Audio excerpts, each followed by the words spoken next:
Hello everyone, Harry here. Welcome back to an incredibly warm studio today. So I do apologise if I start to get a little bit glistening. I'm even taking my hat off. Wild. Episode 8 of the Writing a Song from Scratch series. Last couple of episodes I've gone in and done some work on rhythm guitars, lead guitars, bass guitars. Pretty happy with it all. The vocals I'm probably not going to touch now until we get into doing final parts, because I don't see the point in re-recording it again to re-record it again. So I'm going to jump into drums today. I'd like to get the whole track kind of ready to go drum-wise and maybe bounced out into individual tracks so I can move on with doing final tracks for instruments. So yeah, let's jump in. Here we are back in the track. If you haven't seen the bits of change from the first demo section to where we're up to now, please go back and watch 6 and 7. There's an awful lot of really good stuff in there actually, of how I kind of took it from something very rough, made it something that I was an awful lot happier with. I'm using the facing camera today. I don't know how I feel about it yet. I feel a lot more like I'm being watched, so we'll see how it goes. You don't need to see me playing any instruments today because I'm not going to be touching any basses or guitars or anything, so I thought this was maybe a little bit more personal. I don't really know. We'll see how it goes. I'm going to look at drums today. These here are the drums that I just bounced into the track to make it sound a little bit better for referencing, so we can get rid of those. A little bit of background information. I am a drummer by trade. I've played guitar for a lot longer than I have drums, but I've always drummed in bands. I don't really know how that happened. Drums are something that I take quite a lot of care over, because you can make or break a song with how the drums go. They don't need to be complicated, they don't need to be intricate, they don't need to be fancy, they just need to be solid and appropriate for the song. It's the complete backbone of how things sound. It controls the tempos, the feels, the movements between sections. It's worth spending a lot more time than you'd think. So just to disappoint a few of you, I'm sure, I don't use live drums because A, I haven't got a fancy set of drum mics, and if you haven't got a fancy set of drum mics, there's not a lot of point because you're not really going to get what you need out of it. B, I'm far too respectful to my neighbours. I can't imagine they'd be happy if I was up here hammering away at drums for a couple of hours each day.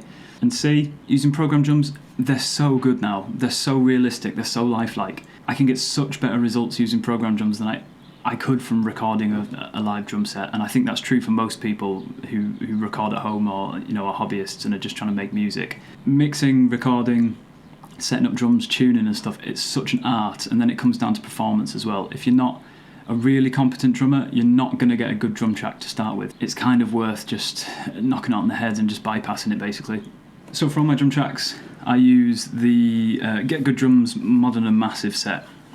I got this on sale last year, I think, for about £50, and it was the best £50 I've spent on my music in a very long time. They sound very good. They're pretty mixed out the box, and you can get really good results without having to put too much effort in. So GGD runs through Kontakt, which is just a standard MIDI handling plugin basically. So I've got a default setup for the drums on Getgood, which I've kind of built. It's nothing particularly fancy. I've just made a couple of changes to cymbals and kit and stuff, played with some levels and that kind of stuff. I don't really use the built-in reverb or turbo tools. I like to do that outside of the software. So the way I go through doing the drum tracks, I will program them in, and then I will bounce the individual tracks out of Getgood Drums through Kontakt into audio tracks. So they're not MIDI anymore, they're literally an audio track. So then I can get the raw signals and process them like I would a real life drum track. The advantage being that the track that you're going to get out of this software is perfect, the performance is perfect, the way it sounds is perfect, and it's so easy to mix. You don't have to go through and quantize stuff and edit things and pull stuff about. You can literally just put your plugins on, do your EQs, bit of compression here and there, and you're set to go really. The way I like to do drums, a lot of people like to play stuff in using a MIDI controller or a keyboard, something like that, and kind of go through and feel the track out and see where things need to be.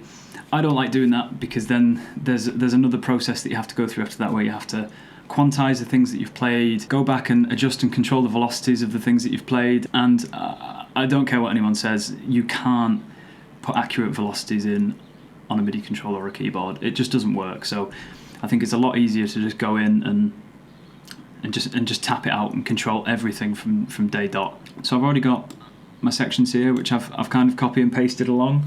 It's a little bit of a ball ache the way that I've done it, but I'm going to roll with it. What we can do obviously is say this section here, I know this is the same as that section, which is the same as that section, which is probably the same as that section and very similar to this section. So once I've edited this as a final version, I can again just CMP it over with different fills, that kind of stuff.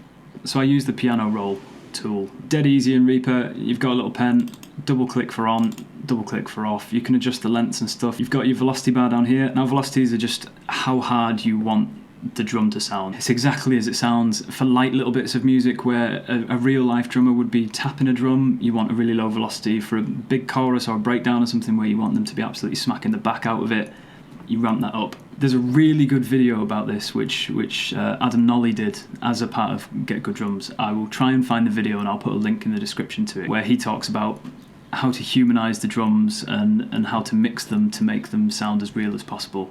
The thing that helps me with being a drummer, especially doing drum tracks, is I know the theory of how you hit a drum. I know the different techniques, I know how you hold a stick. Realistically, if you're doing quick hits, you're not going to be able to keep a consistent velocity through them. These are things that maybe non-drummers don't understand. Even stuff as detailed as if you're doing a set of 16ths on a hi-hat, you will be using molar technique, which means that the first hits will be harder than the second hits. The second hit is more of like a gap filler. You can program that kind of stuff into your drum track and it just makes it feel really real, really human, and really like well performed. So in Reaper there's a couple of tools that you can use if you're not quite sure about hits and stuff, just to try and make it feel a little bit more natural. And you can do this with anything you're doing on piano roll. It doesn't have to be drums, it could be keyboards, it could be strings, it could be a bass guitar part if you're using like a live performance bass but a MIDI instrument. So you can highlight everything, go on the edit bar, and there's just humanize, quantize. So quantize is pulling everything into the grid, making it all on beats. If you're using MIDI controllers to tap stuff in, you'll probably need to quantize what you've played in to make it in time, essentially. But I'm talking about the humanization tool. So you can go on the humanization tool, you can adjust. I'll make this really bonkers so that you can see what it does, but it will change the velocities, it will change the timing, just to shift it a little bit to make it feel like a human's played it. So that's as simple as it is. So let's have a listen to this first section, see how it sounds, see what we need to change. So with this section, I know that this is going to be a kind of like lo-fi intro thing. I don't know yet whether I'm going to bounce all of the drum audio out into a track and then post-process it to make it sound like it's in another room. That might be the way I go with it, because that just sounds an awful lot better. Because I want to post-process it to make it sound a little bit lo-fi, I'm going to knock all of the velocities up. So you can change this by going in here, there's a little list here. I'm going to put it as loud as it'll go. Because what I'm going to want when I cut the mids and try and make it sound a little bit more spacey, I want the cracks and the clicks from the bass and the snare, and the best way to do that is to get the velocity right up there. This is exactly the same as the bit before, so again I'm just going to knock all of the velocities up as high as they can possibly go, and then we can play with that at a later date. So one thing I did want to do, I want to have a big fat snare roll going into the actual song. So here, I'm actually going to remove these bits, and I'm just going to put in a 127 da da da da. What I'll do is, when I go through that effect process that I was talking about before, I'll cut the distance effect there, and that snare roll will come in on full kit as a way to enter into the intro. That's what I kind of hear in my head, and I think that's what's going to work really well. Right, so we can come out of that, move on to the next section. This is the first section of the drums being heard as drums in the song, so we've got to start going through this and paying a little bit more attention to it. I still don't know whether I like the hi-hats the way they are. I think because it's the intro, it needs a little bit more. So I'm going to try it on some nice open hi-hats. I still don't think that's enough. I think I'm going to get rid of those double strokes. We're going to move that cymbal up to the big lad as well. And get rid of all the chokes and stuff that was in there. I think it just needs to be on cymbals. And it definitely doesn't need to be off beat. As I said in the last episode, I'm probably going to add another guitar line maybe into that intro just as a little underpin. What I do want though is, I like the snare roll that we've just put in for the intro, so I'm going to put it as like a little common theme, something like that.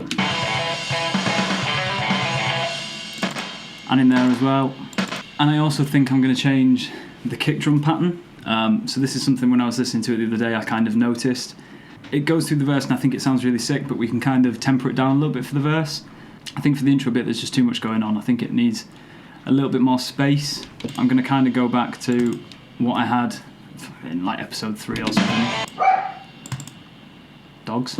I think that's literally perfect. I don't think it needs anything more than that. Delete that. We'll fully edit this section and then we'll just copy and paste it over and add a couple of little changes in. This is where we need to start thinking about how a drummer would play it. There's a little snare roll there. You've got 2 hands. You've got 2 hands, 2 feet.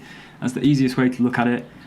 If there's 2 things playing at the same time, how are they being played? You could do that snare roll with 1 hand. I get that, but you wouldn't. We need to get rid of that cymbal. The first thing I like to do, I like to set all of the kick drums to kind of just over 100, maybe like 104, something like that. Although we want to humanize the cymbals, humanize maybe some of the snare patterns and things, your kick drum and your snare are the backbones of the music. To make it easier for processing, to make it life easier for the compressors and stuff, we have the ability whilst programming the drums to completely control how the kicks and snares are played. If you went into a studio, you recorded a drum track, you'll go in, you'll play the track. The first thing the recording engineer will do when you leave is they will go in, find your best snare hit, your best kick drum hit. Quite often they'll actually get you to sample some whilst you're recording things, and then they will siphon through your entire drum track and replace any of your kicks or snares that are below the threshold of what they need with a more powerful or a better hit. So with using the MIDI controller and doing drums like this, we can actually completely bypass that and just have full control over how the kicks and snares are heard. It's a really handy thing to do. It will give your song a professional sounding feel. So keep your kicks and your snares at a set level for your main hits. You can set levels differently between the sections. For things like ghost notes, fills, that kind of stuff, you don't want the snares to be doing the same velocity all the way through. That's where it sounds really, really electronic, where it goes duh-duh-duh-duh, without any variance at all. So I'm going to set the snares to a similar kind of level as the kicks, around the 103, 104 mark. It's the first beat. Any drummer will always enter a song or enter a section unless it's very quiet and it's supposed to be tamed back. It's a drummer thing. We like hitting stuff with sticks. You will just lean into it with all of your force because then everyone pays attention to you, so then you can show off a little bit. First hits are always strong. That's just kind of crashing on a ride. I'd probably say your beat's off the snare, you're going to hit it a little bit harder. So the easiest thing to do here is just use control, pick all the ones that you want, and we can set the velocities of these. It's an intro, I don't really want to drop below 100, so I'm probably going to set those crashes at about 102, and then with the ones that are left, I'll set them to 100. So there'll just be a little tiny bit of variance there. I know it's not a massive difference, but when you've started getting some compression and some EQs and stuff on it, it will make a huge difference to how the cymbals are heard. So we've selected these, we're going to use that humanization tool that I showed you a minute ago. We're going to put a very, very slight timing swing on, maybe just 2%, and then we're going to go about, I've got it set there at 4%. I'm quite happy with that, and that just gives it just another little touch. I'm pretty happy with that. What I am going to add is some ghost notes. A lot of drummers will play ghost notes. If you don't know what they are, they're light little hits of the snare in between the main hits. So I'm going to add a couple of those in between the main hits. Don't go mental with them. For the first note, there's probably a little drag before. There's not going to be a drag after because of the action of hitting the drum. You're not going to be able to hit the drum, get a good hit, and then do a drag.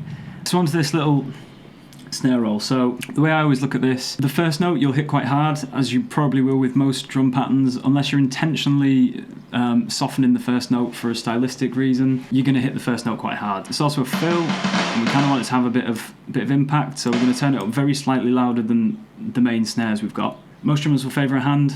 I'm right-handed. Any hits I do with my right hand are going to be stronger than my left hand.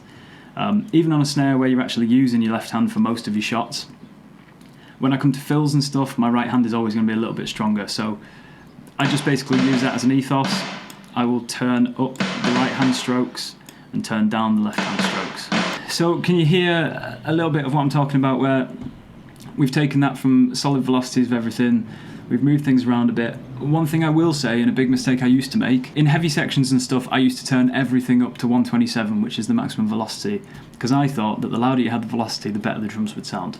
No drummer can hit that hard that consistently. It's just not possible. If you're bouncing things out into separate tracks like I do, you don't need things to be 127, because we can use compression, we can use enveloping, we can do all sorts of things to give a similar effect, but just feels a little bit more natural, so it feels processed rather than programmed, essentially. A good technique I do use as I go through the song, if the song's building, this one does a little bit. What I'm probably going to do is, after this intro, I'm going to drop the velocities down a little bit, and then for the entire rest of the song, each section is just going to get a tiny bit louder. If you're just listening to the drum track, you probably wouldn't notice, but when everything's in and all the instruments are playing and stuff, it'll become very apparent, and it'll be a subconscious thing that the song just slowly builds towards the finale of the final chorus and the outro. We're going to copy that section that we've just done there and drop it into the next section. Probably what I'm going to do is I'm going to go through this, humanize it, put some obvious fills in, do ghost notes, affect the velocities, make sure everything's sounding how I want it to sound, and then after I've finished doing that, I'm probably going to go through and do a second sweep. Little things like, so that snare drum fill I've just put in there, just the 4, ba ba ba ba. That's going to be heard 4 times in that section, which is a little bit too much. So on the next pass through, I'll probably come through, change one of the fills, maybe move it onto the toms, maybe just put some little accents of cymbals or hi-hats or something. There's not too many drummers that are robotic enough to just go through and play the same fill over and over and over again. Most of us are show-offs, and we need to make sure we get something in. I'm drinking from this because of the moustache. I've kind of gone through the basics of how I use the piano roll, how I deal with drums, how I think about programming drums. If I go through the entire rest of the song and take you through step by step, I'm going to be here all day, and so are you. So I think the easiest thing to do is for me to fly through this. I'll come back in a second when I've got that done. I can take you through a few bits that I've done, and then we can go through the next step of kind of finalising everything. Okay, I've finished going all the way through the track. I've changed all the drums, I've humanised everything, so all the way through you can see the different velocities playing different bits and pieces. That just makes it feel nice and natural. I've changed absolutely loads. The intro, I know we just did it a minute ago, but I went back over and did it again.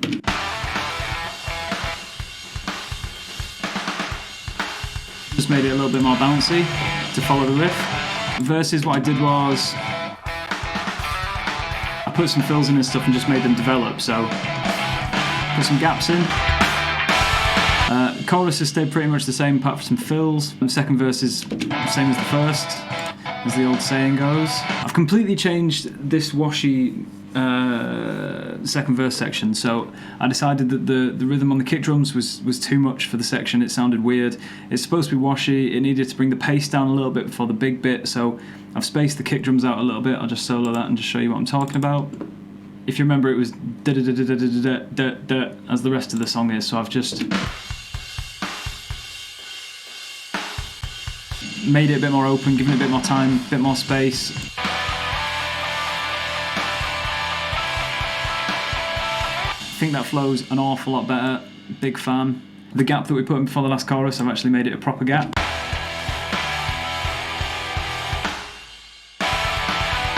Flows properly. I've put a few stops in here and there. The next step I do with this is, as I said at the start, I like to take the drums out of the MIDI, get rid of the MIDI altogether, and just have audio tracks. It really helps me when I'm coming to mix, because I think the temptation's always there to go in and change a bit, to change a beat, to change how a snare drum hits. There's enough going on when you're trying to mix something anyway without having that temptation, so I like to bounce it out, put it into audio tracks, and then I can just mix it as if it's a live drum kit. Dead easy. All we're going to do is head into Kontakt. I want the kick drum, just the main kick. I don't want the sub kick, I don't want any rooms, I don't want any overheads, I literally just want the kick drum. So I'm just going to solo the kick drum, come out, we're going to go to render, freeze tracks, render tracks to mono stem tracks and mute originals, and now we wait. So that has given us the raw kick drum. So if I just solo this on the track that I've got for it, easy. You can also see a lot better in the audio track how the volume changes between the sections, which I say is really important to try and keep it sounding genuine. Go back in, unsolo. So for the next track that I've got here, I need the sub kick. So again, I'm just going to go in, it's there, solo just the sub kick.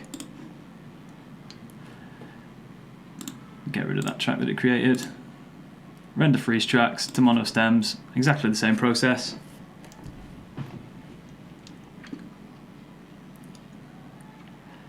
So I'm just going to smash through now, bounce all of these from the MIDI track into their individual tracks, and then we'll have a quick listen and see what you think.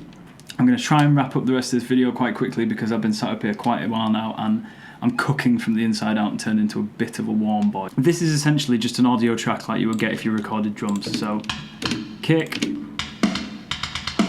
snare. The advantage obviously is that when you do it this way, through the program method, you can completely control the bleed. Bleed is really difficult to control in an actual studio situation. You're always going to get cymbal coming through your kick drum, through your snare drum, through your toms, and trying to control that so that when you compress and mix the snare drum, you haven't got the cymbals coming through without losing any important frequencies of the snare drum is a massive challenge when you're mixing live drums, which thankfully is a challenge that we don't have to overcome because we're doing it this way.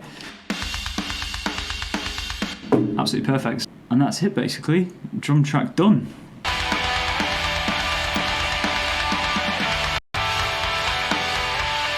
There's nothing massively interesting about it, but I think it's pretty good. The little fills and stuff have given the song a lot more flow between sections and things. I've put some stops and some gaps in to try and help the impact of the next section. So obviously for chorus, especially if it's a big chorus like this, you want it to really hit on note 1. So putting a little stop in before that gives it a little bit of air so that when it comes in it sounds bigger. So there you go, drums done. I think they're the final drums that I'm going to roll with for the releasable version, if we want to call it that.